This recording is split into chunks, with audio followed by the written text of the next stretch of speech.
ampifaliana hatrany ry mpijery hajaina no entina mitsidika ny tokantranotsika amin'izao atalata hariva zao. Mitsidika ny tokantrano ity faravohatra zay aty amin'ny sekretera nasionaly ny Antoko Arema. Miresaka amin'ny Ramatoa Anika Ratsiraka izay filoha mitarika ny amin'ny Antoko Arema moa dia ny hoe sekretera nasionaly no fiteny ho an'ilay mpitarika dia miresaka amin'ny aty tokantrano zahay mitsidika ny tokantranontsika tsirairay avy. Salama Ramatoa Anika Ratsiraka. Miarahaba anareo, miarahaba ny mpijery, miarahaba ny rehetra izay manaraka nyity fandaharana ity. Ya, natao zao resadresaka amin'ity anio zao ry mpijery hajaina satria nisy hetsika goavana, hetsika politika lehibe nisy teto amin'ny firenena mba tsy tenenana hoe teto andrenivohitry ny Madagasikara. Nisy an'ilay atao hoe fikaonandoha ny mpanao politika teny Ankorondrano izay Ramatoa SN no anisany vovonana, anisany nahitana an'izany hetsika izany. Koa dia tsy tsara raha atao tompotrano mihono ianareo mpanaraka ny fandaharana eto amin'ny TNTV. Tovisan Mario Andrianandrasana no manohitra ny fandaharana dia apetrako ny fanontaniana voalohany hoe nanahoana ny fizotran'ilay fikaonandoha politika Ramatoa SN. Nafinaritra aloha ny zava-nisy indrindrindrindra fa ny fahatongavan'ireo zay antoko zay monina any amin'ny faritra. Nisy ny tonga avy any atsimo, nisy tonga avy any avaratra, nisy ny avy any atsinana, ny avy any andrefana. Tonga avokoa ireo nanenjika ny dodododo, nanenjika nyity fikaonandoha politika ity ary mahafapo satria maneho fitiavan-tanindrazana, satria fikojakojana sy fikarakarana ny tanindrazana zany no nataon'ny mpanao politika niaraka ny fampiresaka, niaraka ny fampitafa hitady vahaolana ho an'ny firenena. Inona ny tena tanjona nahatonga anareo nanao an'io fikaonandoha politika satria amin'ny ankapobeny raha ny zavatra fahafantarana ny tantaram-pirenena hatramin'izay dia rehefa misy krizy mandalo dia tsy maintsy ny mpanao politika no mikaondoha mamoaka n'ilay firenena ao anatin'ilay krizy ka misy n'ilay fihaonana raha tsy teny fotsiny no anka ohatrany tamin'ny taona 1970 nisy an'ireny fotoana ny fikaonandoha tao amin'ny hotely Panorama namoahana ny krizy tamin'izany fotoana zany ary ny taoriny zay taty amin'ny 2009 moa tamin'ny taona 2010 moa tsy dia misy fosy zay fa lasa nentina nivoaka ny Madagasikara ilay fikaonandoha satria tsy nahay ny fandamina tsika teto Madagasikara. Nisy ity tamin'ny taona 2010 ity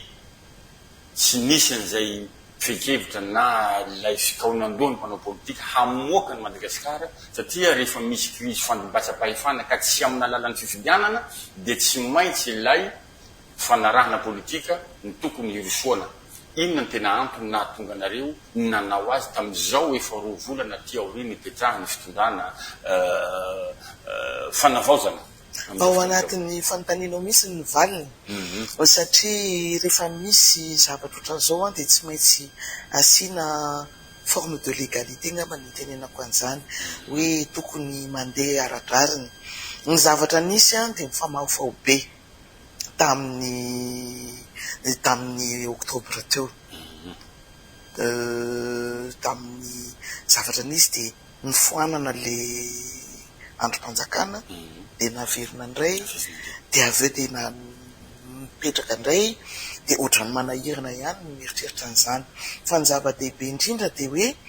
ny fifidianana ny vahoaka ny maso mandidy, ny vahoaka maso mandidy, ny vahoaka ny mametraka ny filoham-pirenena.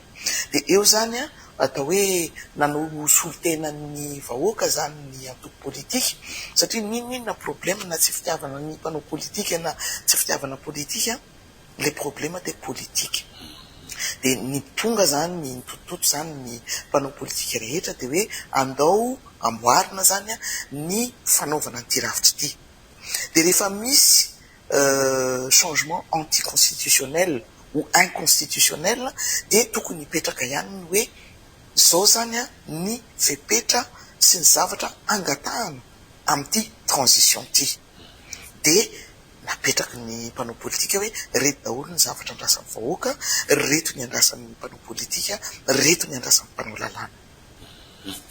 raha mipetraka zay hoe reto no andrasan'ny mpanapolitika, reto no andrasan'ny vahoaka nefa ny zava-misy arahantsika mahalala indrindra ho anareo mpijery any atokantrano amin'izay fotoana zao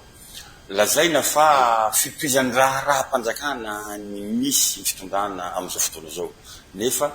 tsy olom-boafidy no mitondra azy ary manaraka an'izay lazaina fa manaraka ny lalam-panorenana ho io zavatra io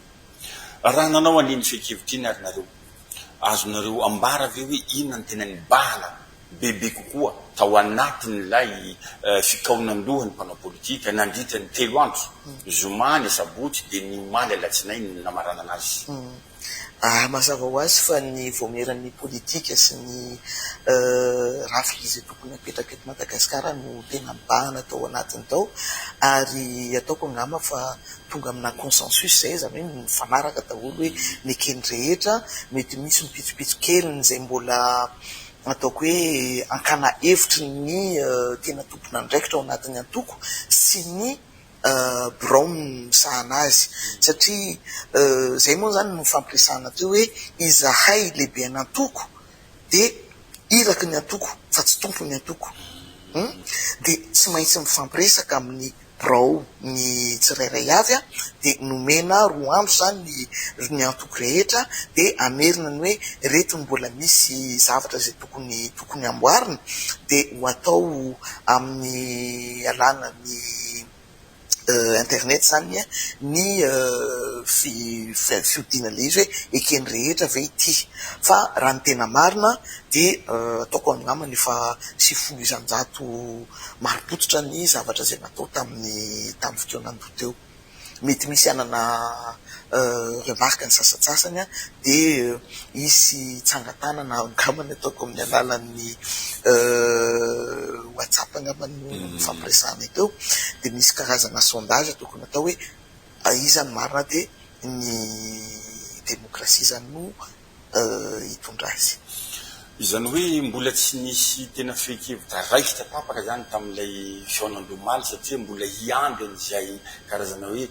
fanamarinana hoe validation avy amin'ny mpikambana ny antoko tsirairay mba hahafahany satria araky marina tokoa teninao hoe ny mpitarika ny antoko tsy tena mahasolo tena tanteraka n'ilay antoko fa iraky izy amin'ny ary tena zany kota ny demokrasia mba tsy ilazana hoe notokana tsy maintsy manjaka ao anatin'ilay antoko fa dikotenina hoe mbola tsy nisy sonia vita zany tamin'ny fekevitra omaly fa miandry an'izay dia hatao amin'ny alalan'ny visioconférence na amin'ny alalan'ny fampitandavitra zany no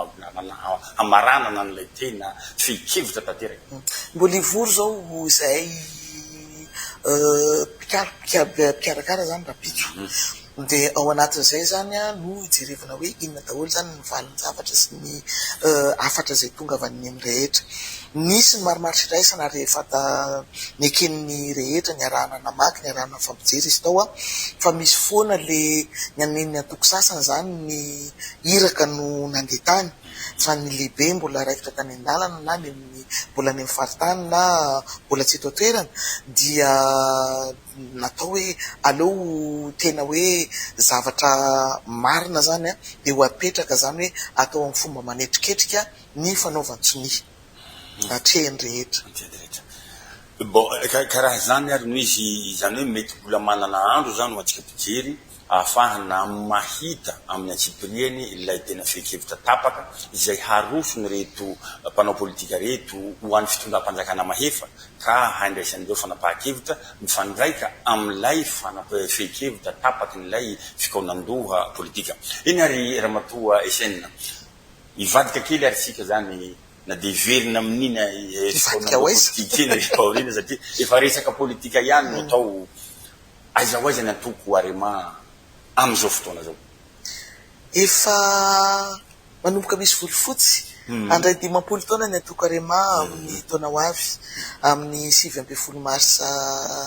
1924 zany ny tsingeritaona ny antoko arema dia ho ankalazainay amin'ny fomba manetriketrika zany zay tsingeritaona zay fa mialohan'izay moa zany ny 10 taona ny bokomena no ankalazainay amin'ny lahady ho avy zao satria tamin'ny napetraka ny référendum efa nytanina telo napetraka président Ratsiraka ekenareo ve ity tondrozotra hitondrana firenena ity, izay ny boky mena. Faharoa manarakaraka an'izay, ekenareo ve ty lalam-panorenany ty lalam-panorenany repoblika faharoa, de ekenareo ve izaho président didiratiraka ny tondra azy. De 10 taona amin'ny 1 Desambra ho avy zao zany ny nalany an'izay tondrozotra zay a, dia ho ankalazainay koa atao ka tatoato ohatrany tsy de hita taratra teo amin'ny sehatra politika ny antoko Arema, satria raha ny Arema zay anisany antoko na zahay zao ara voavola ny fahazazana nahitan'izany Arema sy ny boky mena ny boky avotana, ary nentanentana tamin'izany fotoana zany mahita hoe zany ny antoko vaventy, raha tsy laza fotsiny hoe ny antoko tamin'izany mbola vitsivitsy, raha tsy teny hoe ny MFM, ny KFM, ny vonjy ny vaky, ny monument, fa am'izao efa be dia be ny antoko politika. Ny Arema nefa ny milomano anatin'izay mbola maharaka tsara n'ilay hazakazaka politika ve ny antoko Arema izay efa zokonjokony, mba tsy lazana efa antikanto efa 10 taona ny orenana zany, somary efa misy taona ihany zany raha matoa isaina. Ka ny tenanay zao mbola kely tamin'ny orenan'izay antoko zay, efa mba ataoko hoe efa manomboka bebe taona kely eniny taona sa 7 taona tamin'ny olona ny Arema, fa tsy ireo taloha tsony fa niova zany ny klasy politika, tsy nanary ny olon-dehibe, tsy fomba ny Arema zany, fa ny Arema te antokom-bahoaka. De ao anatin'izay tsy satria zay hoe tsy miandraikitra zavatra ny amin'ny fanjakana, tsy manao zavatra amin'ny vahoaka. Ny tety a Madagasikara zay tao anatin'le 5 taona na sekretena nasionaly ny tenanay zay voafidy tamin'ny 20 sy 20 de ny tety a Madagasikara zay mitsapa ny maripana ary nijery ny olana ny vahoaka manerana Madagasikara. Ny eny ny antoko Arema, ny eny reo zay mbola mangetaheta ny zavatra zay nataony ny antoko tamin'ny fotoan'androny, de eo moa zany natsapana zavatra maro, dia nanoratana ataoko hoe sorotrasa ho fanatanterahana ny boky mena ao anatin'le 10 taona manaraka. Ka manahoana ary zany mikasika ny antoko Arema miatrika ny fifidianana tatoato ohatrany tsy manana olom-boafidy ny Arema, nefa antoko anisan'izay goavana teto amin'ny firenena. Nandrotsaka olom-boafidy zay misy antokonany, na tany amin'ny commune zany, na tany amin'ny député zany, na tamin'ny présidentielle, fa isan'ny zavatra ny andivanay elabe zay ny famerenana ny fitokisan'ny vahoaka amin'ny fifidianana. Na izay mpanao politika zany de mahita fa misy zavatra tsy milamina ao anatin'ny politika, ao anatin'ny fanaovana n'ity fifidianana ity. Tsy mahatoky tsony ny olona, tsy mahatoky ny varim-pifidianana, tsy mahatoky ny fomba fanaovana fifidianana. Jereo zany hetsika fotsy sy ny collectif de candidats sy ny ihany, isaky ny mietsika misy olana foana. Ny misy ny olona voafidy de gadraina, misy ny olona lany ohatra zao de ny le olona lany tao ambany no natao ino manarana izy ty teo, natao solona, nomena natao solona, natao nomination zany nefa nisy ny fifidianana. De eo moa zany no nametrahanay volavolan-dalàna teny amin'ny antenimieram-pirenena teo aloha, ary mbola ho apetraka zay volavolan-dalàna zay ny anovana ny fomba fanaovana ny fifidianana, ho apetraka ny carte biométrique zay sady kara-panondro no kara-pifidianana, de ho apetraka koa ny fanaovana ny vote électronique mba tsy isony ny alabato, na ataotsika hoe na misy ara de mba hiena ataotsika hoe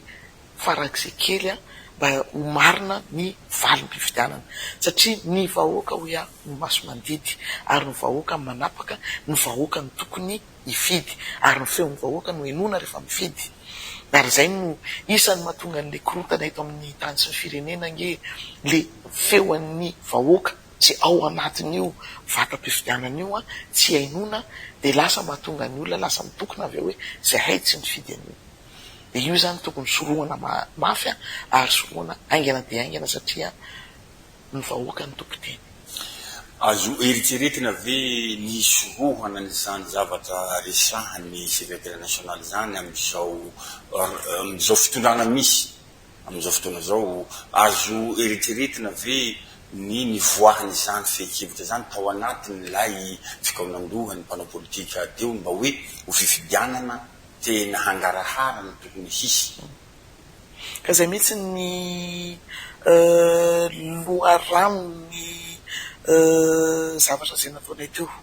Tena hoe vaindondra nataonay vaindondrara ny ipetrahan'izay a, tsy nisy nanome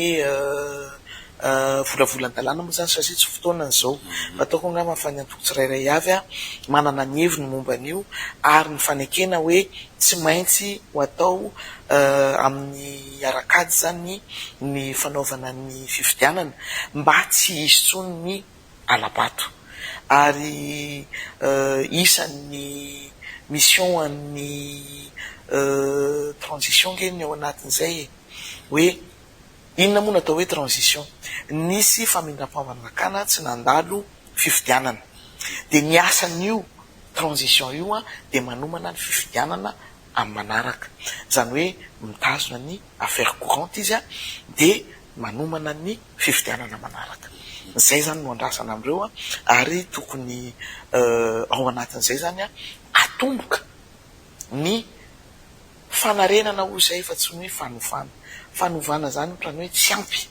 amin'ny zavatra misy eto Madagasikara fa tena hoe fanarenana avany fotony misy ny zavatra tokony fongorona daholo hoe inona daholo ny problema misy eto Madagasikara ary tokony raisina tsirairay avy. Misy ny problema ataontsika etnika, tokony hojerena lalina ary hojerena ka hatramin'ny farany, na herintaona io na 10 taona na 100 taona tsy maintsy ho alàna io satria malagasy ray tsika amin'ny firenena anankiray, tanindrazana iombonana intia ary fiarahamonina tokony ho ajaina ny misy eto. Jerena ny momba ny fiainan'ny bahoaka, ny sosialy tokony ho jerena ary jerena katrafana hoe ahoana no anaovana ty sosialim-bahoaka ty. Tokony jerena ny resaka ekonomika hoe ahoana ny atafavoahan'ny Madagasikara ho firenena matanjaka eto amin'ny ranomasim-be indianina ary manina tsy ho ao amin'ny Afrika ary anisan'ny firenena matanjaka maneran-tany. Zany hoe tokony ho jerena zany hoe zay fifidianana no mahavoty andrombohitra ka tsy maintsy mijery tsika fa tsy hoe kely izahay nampidirin'ny fanjanahantany tao anatin'ny lohantsika hoe tsika kely tsy afaka hoe mieritreritra hoe andeha hitsangana, tsy zazakely tsontsika. Efa 80 taona mahery tsika no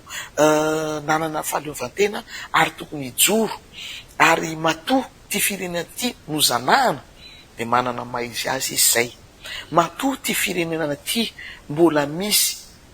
manjanaka dia manana maizy azy izy zay, ka tokony mijoro mitsangana amin'ny malagasy ary ho tompony am'izay a fa tsy pindrana na tsy mihindrana akory ny ara fa tena hoe ohatrany hoe mpangatakatony. Tiatiarytsy ramatoa secrétaire national, ny antokarema ve anisany tolona tamin'ireny tolona 520 reny sa anisan'ilay nanohana le fitondrana teo aloha?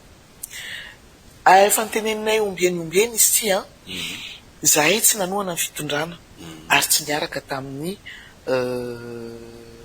opposition fa zahay de niaraka amin'ny vahoaka ary ho anitandrazana ny tolona ataon'ny antokarema. Ka rehefa nisy fierahany olona zay tao anatin'ny antoko hoe izahay andeha hidina any an-dalambe, mahazo mandeha ho anareo fa ny antoko tsy midina an-dalambe satria tsy fomba ny antoko ary hitanay misiny hoe ity zavatra ity mety hitondrany amin'ny fanonganam-panjakana. Ny antokarema tsy manonga-panjakana, ny antokarema de manangana manandratra fanjakana. Fa ao anatin'izay a raha ohatra ka voanteny ny tanora ny GNZ Arema zany sy ireo namana zay nantany hoe ahoana ty zavatra ty fa zay koa ny tsy manana jiro tsy manana rano e, de ho zay hoe malalaka nareo manana ny fahaleovatena nareo a manana ny hevitrareo nareo a zay tsy kontran'izany fa tsy afaka mitony tena amin'ny anaran'ny Ariamanitra. Mahalazelo matetika fideny ray aman-dreny kiraiky tsy manao azy rehefa fanjakana hoe tsy mety ny atao dia tsy alongana mihitsy satria lambaoka. Io zany a dia isan'ny zavatra napetrakay ao anatin'ny volavolana lalam-panorenana izay ho atolotray ao anatin'ny assise nationale. Betsaka ny mpanao politika, io tsy resaka filoham-pirenena fotsiny io, fa na hilatsaka sénateur izy, na hilatsaka député, na hilatsaka maire, na hilatsaka président fokontany, dia mampanantena ny lanitra, mampanantena ny volana. Nefa na rehefa tonga ny fotoana hoe miasa izy a, sady tsy nahazo rahona ianao a, tsy nahazo lanitra, tsy nahazo volana, dia hoy izay hoe tokony ampidirina ao anaty lalam-panorenana mihitsy izany fa tsy ao anatin'ny lalam-pifidianana fotsiny, hoe tokony hisy karazana sazy ho an'ireo olona izay manao fampanantenana pôkaty. Zafady. Programa zany mipetraka io, ary programa ny tokony fidin'ny olona fa tsy hoe ty olona ty bôgôsy a na belgôsy a, ity olona ty voilà manana artiste be da be a, misy raha nanao sosokevitra tao anatin'ny le fanaovana ny assise ny parti politika teo hoe tsy tokony mahazo mampiasa artiste rehefa manao fampelezan-kevitra fa hoe ny hevitra no ahely fa ajanony ty resaka artiste ty. Dia ao anatin'izay zany a tokony hipetraka mihitsy ny hoe io ny programanao a, io ny programa io zany a miaraka apetraka any amin'ny HCC rehefa mametraka ny dossier hilatsaka ho fidina. Zay zany no zavatra hoe angatahany atoko Ariama. Dia rehefa ao anatin'ny folo taona zany a ny anjaran'ny comité de suivi no tokony mijery hoe tapitra zany ny herintaona tao anatin'le mandat, misy natao ve tanterahana ve ny zavatra nampanantenaina, natomboka ve, izy tsy ho vita anatin'ny herintaona. Misy programa na antoko politika tsy possible ho vita ao anatin'ny 5 taona, fa le dingana zay natao mba hanatanterahana azy tokony misy, fa tsy hoe mampanantena zavatra dia finalement zavatra hafa indray no natao. Telefona no nampanantenaina, tomobile no namena, tsy midika an'izany hoe ratsy le izy, fa raha ohatra hoe tomobile no nampanantenaina, telefona fozahorana no azo, dia ataoko angamba fa tokony misy fifampijerena raha misy karazana rappel à l'ordre kely zany no direnana hoe aza dimy fa ty nampanantenaina ny vahoaka ary ty zavatra ty no nividianany vahoakanao. Ary tokony hipetraka zay a amin'ny mpanao politika rehetra fa tsy hoe androany za mampanantena nyty volana ty omeko anareo a, dia avy eo sarina volana nomena, sarisarym-bolana nomena vita amina hosodoko lanin'ny orana, dia tena hoe manahirana izay zavatra zay, fa mba hanatsarana fanaovana politika, hanatsarana politika manerana Madagasikara, dia tokony mipetraka le programa, tokony fantatra le programa, ary tokony tanterahana le programa fa tsy programa ataontsika hoe tsy azo tanterahana no mipetraka ao. Raha zay any mikasika ny fanongana sy ny fiainam-pirenena, misy zany zao ny fitantanan'ireo manamolahitra miaramila firenena fotoan'ireo ilay tsy vahoaka tamin'ny volana septambra teo. Ahoana ny fijerina Ariama, ny fisotra ny fitantana ara-pamitana dia mety misy ny tena hoe falifaly, efa miadana, ijaby koa. Misy koa nefa ny somary tsy fanantenana ihany koa ndraindray fa toa ohatrany tsy refondation le fa lasa refusation koa ny tsy fantatra koa ny zava-misy. Aiza ohatrany ny fijerina Ariama mba tsy tenena hoe manana olona ao anatin'ny fitondràna amin'izao ve ny Ariama? Zay ngeny dia probleman'ny olona mitondra firenena tsy mpanao politika. Tsy mahita ny ataoko hoe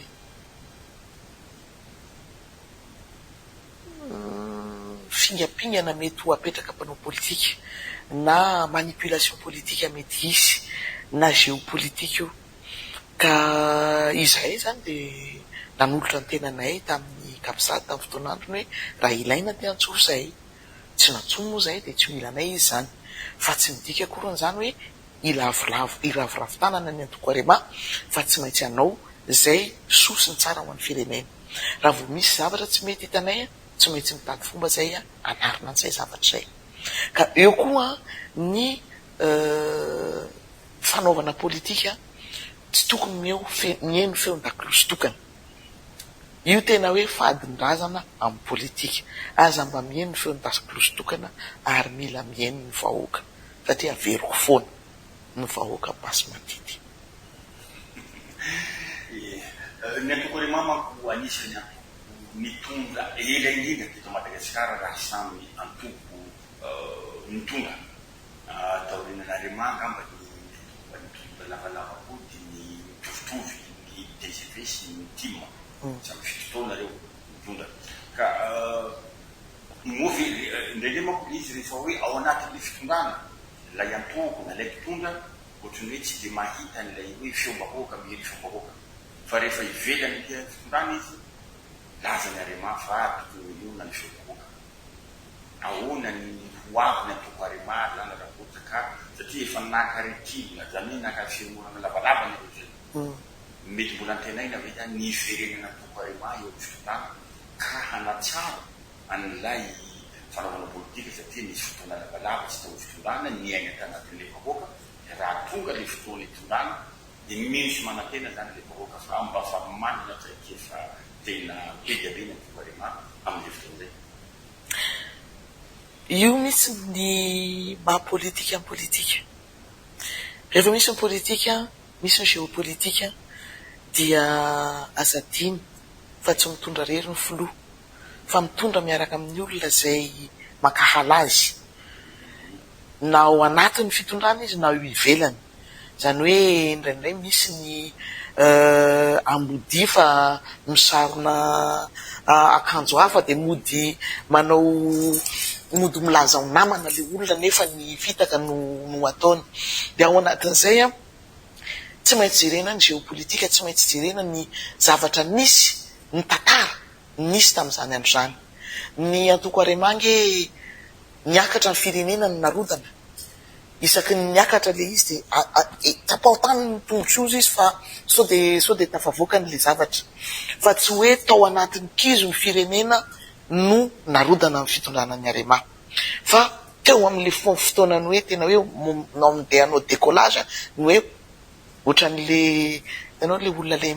mitifitra le manao hoe entraînement amin'ny tir de mandeha le vorona zany de tonga de iny fa lasa iny tapao fa sy de tonga any amin'ny toerana zay tokony andehanany. De ao anatin'izay betsaka ny zavatra naorina, betsaka ny zavatra natao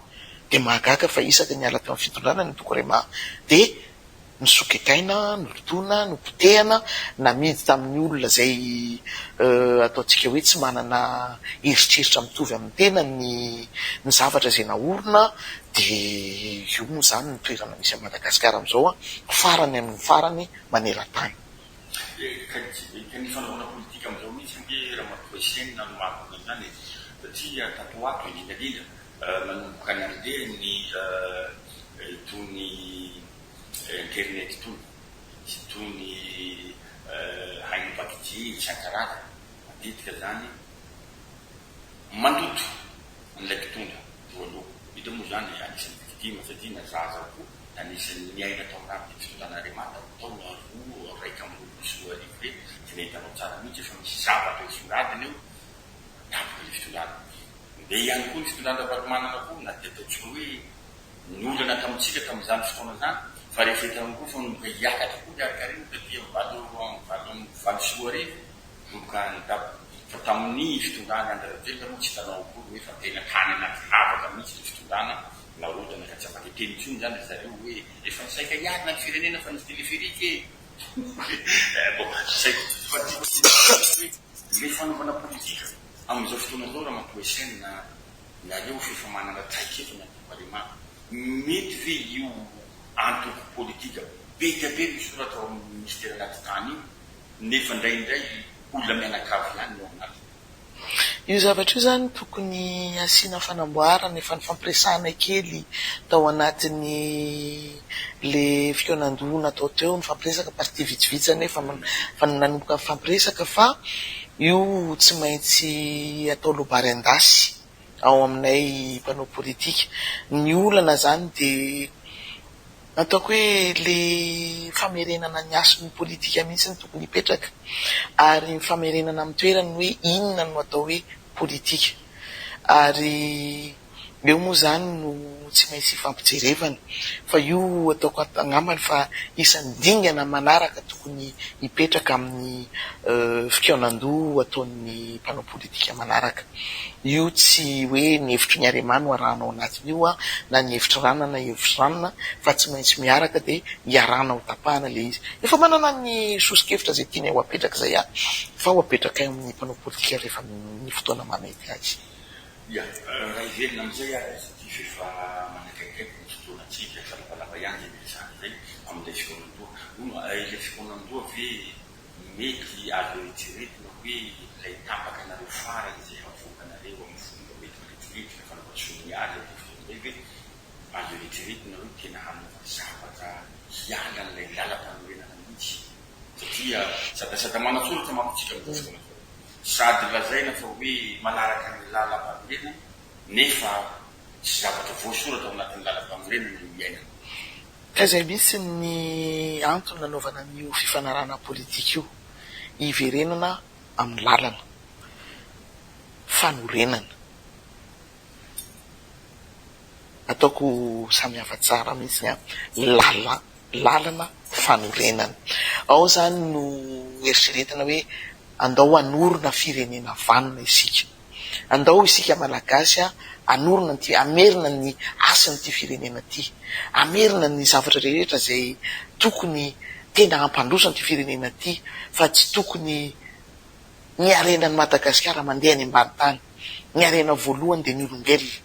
fa onan'ny olona ohatrany misy aondrana mihitsy ny olona satria tsy velona tsony eto Madagasikara, fa manina amin'ny malagasy tsy velona eto Madagasikara. De ao anatin'izay zany ny adidy amanandraikitra nay mpanao politika hoe avereno aorina ty firenena ty, misy fanarenana ifotony tokony avy atao amerina ny Madagasikara, ametraka Madagasikara amin'ny toerana zay misy azy. Madagasikara nge tena firenena irin'ny olona, fa maninona tsika no mitsoka nyty Madagasikara ty. Karaha mikasy an'izay ary tiako manitikitra ny saiko mihitsy le hoe tsy maintsy miditra any amin'ny repoblika fahadimy ve zany vao afaka eritreretina hoe hanavitra ny Madagasikara, fa raha ohatra ka ao anatin'izao fotoana kely zao no anomanana io lalam-panorenana misy io no mbola iainaka amin'ilay zany hoe fifidianana no omany ilay fitezaneta-kely tsy nandalo tao anatiny ilay fikaonan-doha hoe mba nisy eritreretina nanao tany hoe aleo nakatsy tsy hifindra fa mandary findra repoblika fotsiny, fa io no iainana de ampiharina ny zavatra misy ao anatin'io lalam-panorenana ny repoblika fahaefatra. Zavatra telo no teneniko anareo. Io repoblika fahadimy io zany de ao anatin'ny programan'ny filoha zay mitondra am'izao, fa ny zavatra misy de ny lalam-panorenana tsara indrindra ka olona tsy mahay na manana eritreritra tsy mitombona no manao azy dia mitovy amin'ny ratsy. Fa ny lalam-panorenana ratsy kanefa ny manana olombanina, olo mahay ary olona vondana ny antsosiny tsara dia mety mandeha amilony ny zavatra. De ny zavatra fatelo tiako tenenina de hoe ity lalam-panorenana ty misy zavatra maro ny lesiko ao anatiny ao ary mila reniny. Zay zany ny momba ny lalam-panorenana io ary ampatsahiviko fa izahay tamin'ny Antoko Arema de nanohana ny tsy fifidianana ny lalam-panorenana io tamin'ny 2010.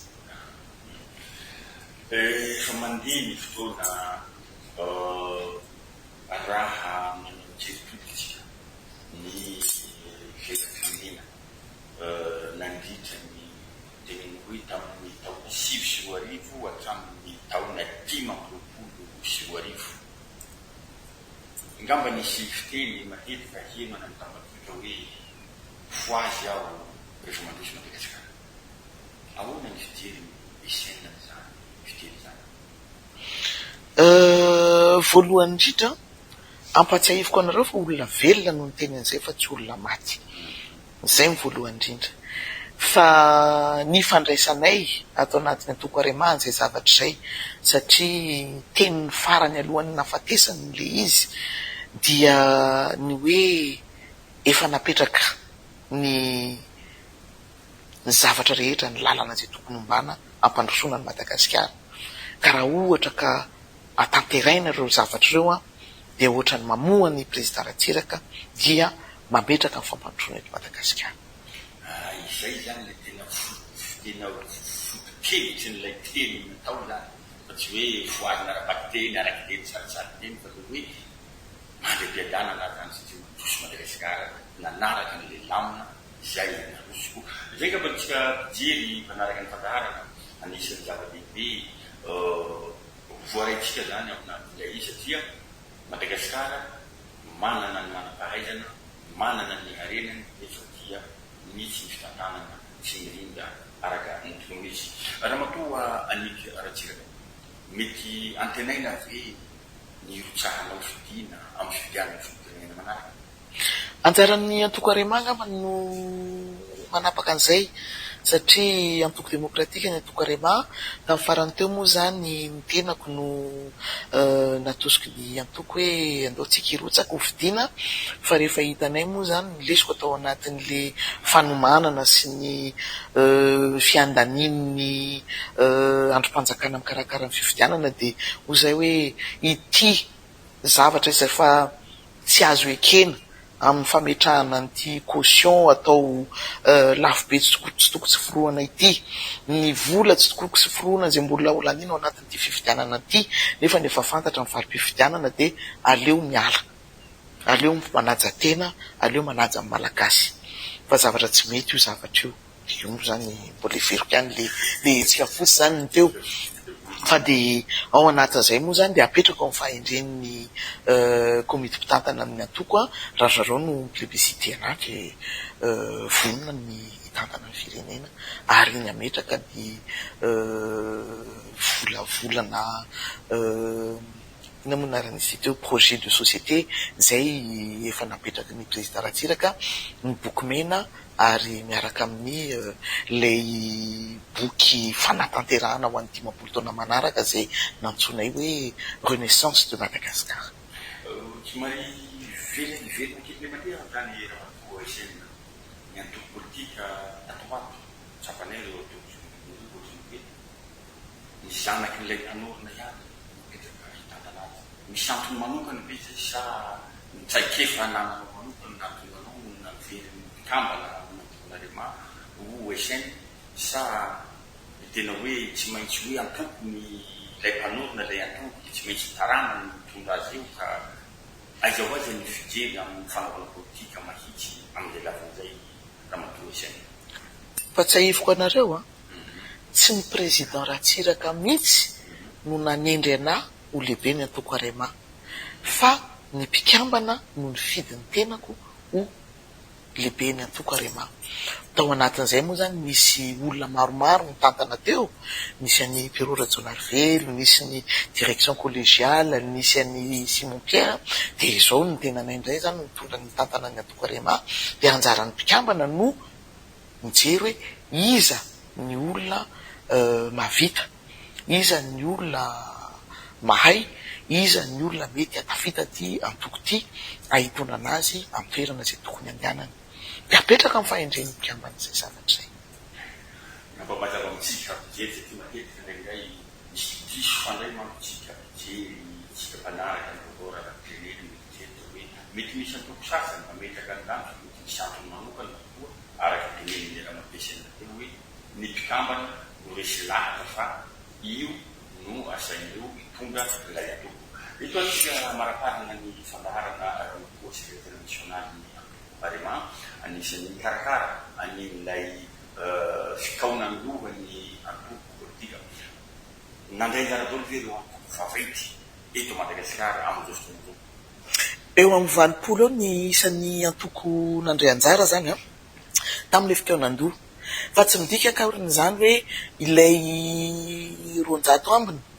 tsy roanjato moa zany fa ataontsika hoe firy 150 misy valopolo teo zany no nandray anjara 700 ny isan'ny atoko 700 zany a no tsy tonga de mbola afaka manao somi rehefa tonga ny fitaovana fotoana fanaovana somi amin'ny lay fikaraka le accord politique zay karakaraina zany a ny fanaovana anazy mbola hitatoerana ary omena haza ny lehibe anatoko rehetra anao an'io somi io ho atao fomba manetriketrika ho asaina daholo ny mpiara-mongonantoka sy ny rehetra amin'io fotoana io ary ampatsiahy io fa ny siap sehatra efa nakalozana natsarana politika zay ma sekretera exécutif ny tenako no isan'ny karakara voafidy koa moa zany ny tenanay tao anatin'io sehatra io a de isorana ny mpikarakara isorana ny namana tao amin'ny siapy a niarahana tamin'ireo tao amin'ny kafima ny karakara nyty etsika ataotsika hoe indray mandeha toazato tato amin'ny firenena ka azo antenaina be zany fa rehefa mivoaka le fekepoka de hisy ny fampiharana le tapaky ny antoko amatoa izy natao de ataoko angamba fa hoe ampiarina le izy ny nanaovanay azy fa tsy hoe nandany andro 3 andro zay a no vory tao amin'ny tao korondrano tao amin'ny sizinazy korondrano fa izahay mpikarakara de mbola nanao frapo ny fekefitra sy ny zavatra rehetrareta tsy nisy sabotsy tsy nisy lahady tsy nisy andro tsy nisy alina nikarakara n'io zavatra io a de ataoko angamba fa matoa zay nandany andro sy nandany fotoana sy nandany vola nanaovana n'io zavatra io dia nisy antony ary mbola miantso raha ohatra ka misy mbola tsy naloa ny fandraisana anjara zay napetraka tsy natao afaty akory fa ray etsiny nangatana ny antoko tsirairay avy ny antsasany ihany no nandoa de mbola miantso andreo zay mbola tsy nandoa mba hoe mba mandraisa anjara rehefa misy matoa io zavatra io vita de misy olona lany vola misy olona mbola tsy vola ary mbola miangavy zay zay olona zay afaka hanome tolo-tanana satria mbola anomana an'lay fandraisana an'ireo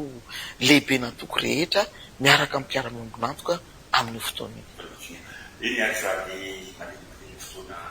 marina ny falaharana tsika jery an'izay ngamba ny arahana ny atsika teny farany ramatoa anekaratsiraky teny ho an'ny vahoaka sy ho an'ny manaraka ny fandany ny voalohateniko aloha de fisaorana misaotra anareo tonga namangy anay tato amin'ny tranonay ity manantena izahay ary velombolo tamin'ny zavatra zay nisy tao anatin'ny efatrandro zay zany ny nanaovana n'iny fikonan-doha iny fa mety hisy marina ny fiovana ara-politika ao amin'ny fomba fanatinaovana politika aminay mpanao politika ary ny fiainona fifanakaloza-kevitra ary ny fanekena ny hevitry ny maro sy ny hevitry ny sasany fa tsy ny hoe ny hevitry ny any ny marina dia zava-dehibe ary ataoko angamba fa ho tsara ny ho avin'ny Madagasikara tao aorianany zavatra zay nisy mankasitraka makatelina ankasitrahana ramatoa anekaratsiraka sekretera mpanatanteraka ny sena de fanakarombana politika izay nanaiky nandray andefantaratsika ny aina amity farapoza amity anfadarana teto amin'ny TV tosomario nanolotra ny fandarana ho antsika rehetra mankasitraka atsika rehetra amin'ny